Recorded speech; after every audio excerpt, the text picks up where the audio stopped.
নমস্কার, আমি শিপ্রা আর আমার গল্পে সকলকে স্বাগত। কাল যে গল্পটা অবশিষ্ট ছিল সেটাই আজ সম্পূর্ণ করব। কাল তো আমরা ঠাকুর দিয়ে এলাম আর তারপর নগর কীর্তন এলো, তো ওই সব কাজকর্ম মেটাবার পরেই আমরা এখন যাচ্ছি বড় কাছারি। তো আমাদের গ্রামের বড় কাছারিটা আমাদের গ্রামের মধ্যে না, খানিকটা হেঁটে যেতে হয়। খানিকটা বলতে প্রায় অনেকটাই। এই যে আমরা হেঁটে হেঁটে এখন যাচ্ছি, আগে তো এইসব জায়গা একদমই ফাঁকা ছিল, এখন তবু অনেকেই এইসব পুকুর ফিশারি কেটে নিয়ে অনেকটাই ভরাট হয়ে গেছে।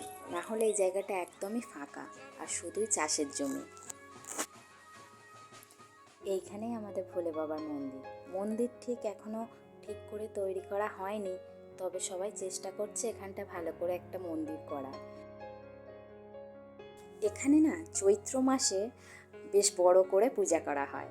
চৈত্র মাসের শেষে তো বাবার মাথায় জল ঢালা হয়, তো সেই সময় নীল ঘরে বাতি হয়, কেউ জোড়া মন্দিরে যায়, কেউ জয়রামপুরে যায়, সেখান থেকে জল এনে সবাই এখানে ঢালে। আমরা তো সেই ছোট থেকে দেখে আসছি, আমাদের গ্রামে এরকমই প্রথা।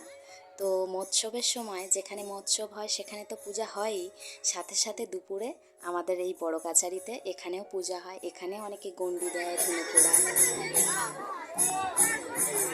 প্রতিটা মানুষেরই আনন্দ উপভোগ করার ধরন আলাদা। ওই যে দূরে কিছুজন মানুষ ব্যঞ্জনের তালে তালে নাচছে, তারা ওটাতেই আনন্দ উপভোগ করছে, আর কিছু মানুষ তাদেরকে দেখে আনন্দ পাচ্ছে। আর এই যে যাদের মানসিক ছিল তাদের তো গণ্ডি দেওয়া হয়ে গেছে, এরপর তারা ধুনো পোড়াবার জন্য বসেছে।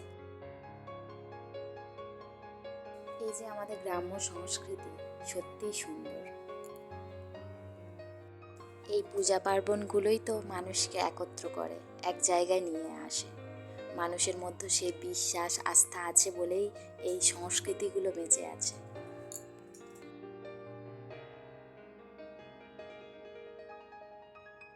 ওই যে ধুনো পোড়ানো আরম্ভ হয়ে গেছে। এগুলো দেখতে কিন্তু বেশ ভালো লাগে, তবে যারা এগুলো করে তাদের জন্য কিন্তু একটু কষ্টকরই বটে। সারাদিন উপোস করে থাকা, তার উপর সংসারের কাজ, তারপর এত কিছু।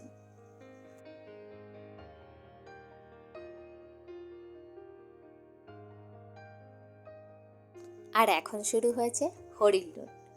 যে যেমন মনস্কামনা করে রাখে সে সেরকম পরিমাণ বাতাসা এখানে ছড়ায়। আমাদের বড় কাছারিতে তো পুজো সারা হয়ে গেছে, এবার আমরা সবাই ধরেছি বাড়ির পথ, ফিরে গিয়ে যাব মৎসব হচ্ছে যেখানে সেখানে।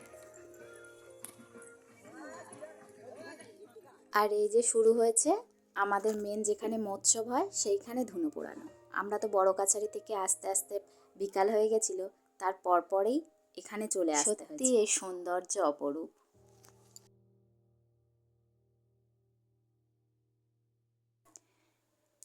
এই যে এবার ধুনো পোড়াতে বসেছে আমার দিদি, এরপর আমার আর একটা দিদিও ধুনো পোড়াবে।